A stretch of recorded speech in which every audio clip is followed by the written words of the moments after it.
ምዕራፍ 4 ዲቦራና ባርቅ።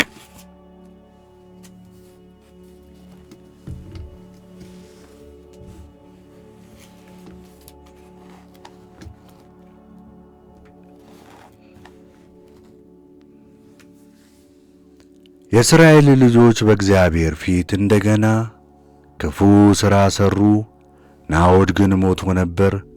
እግዚአብሔርም በአሦር በነገሠው በከነዓን ንጉሥ በኢቢያቢን እጅ አሳልፎ ሰጣቸው። የሠራዊቱም አለቃ ሲሣራ ነበር። እርሱም በአሕዛብ አሪሶት ይቀመጥ ነበር። የእስራኤልም ልጆች ወደ እግዚአብሔር ጮኹ። 900 የብረት ሰረገሎች ነበሩትና የእስራኤልንም ልጆች 20 ዓመት እጅግ ያስጨንቃቸው ነበር። በዚያም ወራት ነቢይቱ የለፊዶት ሚስት ዲቦራ እስራኤልን ትገዛቸው ነበር።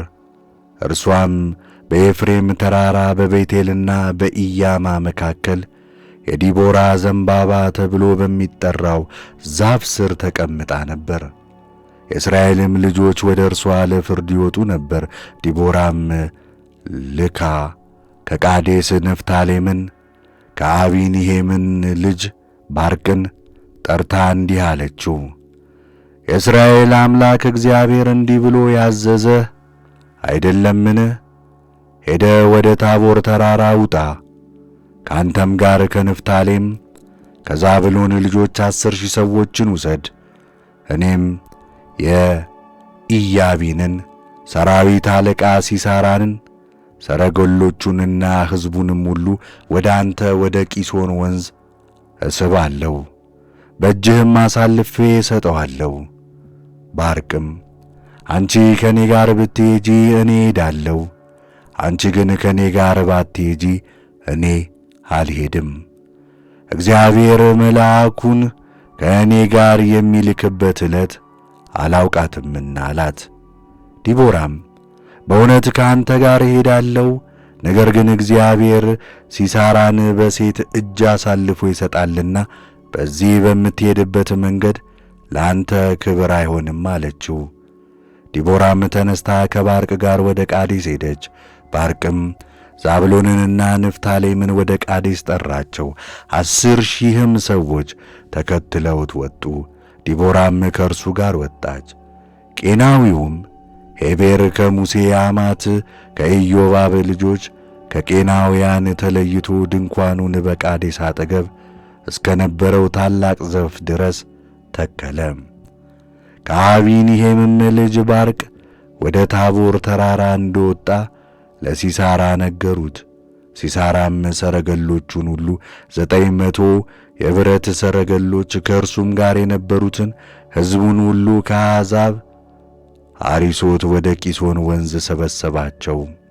ዲቦራም ባርቅን እግዚአብሔር ሲሣራን በእጅ አሳልፎ የሚሰጥበት ቀን ዛሬ ነውና ተነሣ፣ እነሆ እግዚአብሔር በፊትህ ይሄዳል አለችው።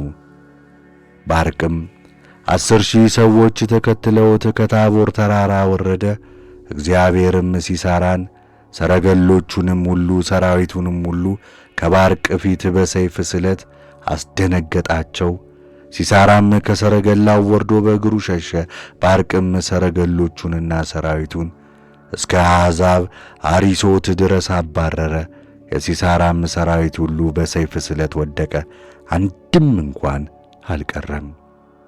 ሲሣራም ወደ ጓደኛው ወደ ቄናዊው ወደ ሄቤር ሚስት ወደ ኢያኤል ድንኳን በእግሩ ሸሸ። በአሦር ንጉሥ በኢያቢንና በቄናዊው በሄቤር ቤት መካከል ሰላም ነበርና። ኢያኤልም ሲሣራን ለመቀበል ወጥታ፣ ግባ ጌታዬ ሆይ ወደ እኔ ግባ፣ አትፍራም አለችው። ወደ እርሷም ወደ ድንኳናም ገባ፣ በምንጣፍም ሸፈነችው። ሲሣራም ጠምቶኛልና እባክሽ የምጠጣው ጥቂት ውሃ ስጪኝ አላት።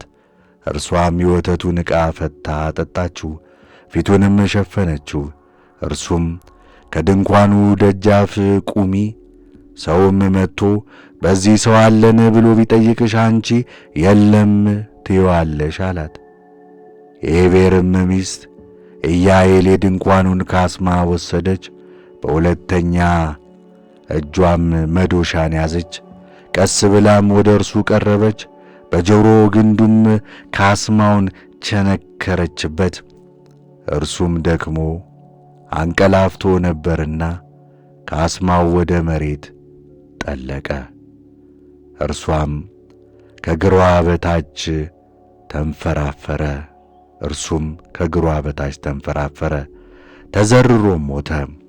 እነሆም ባርቅ ሲሣራን ሲያባርር ኢያዔል ልትገናኘው ወጥታ ና የምትሻውን ሰው አሳይሃለሁ አለችው። ወደ እርሷም ገባ። እነሆም ሲሣራን ወድቆ ሞቶም አገኘው።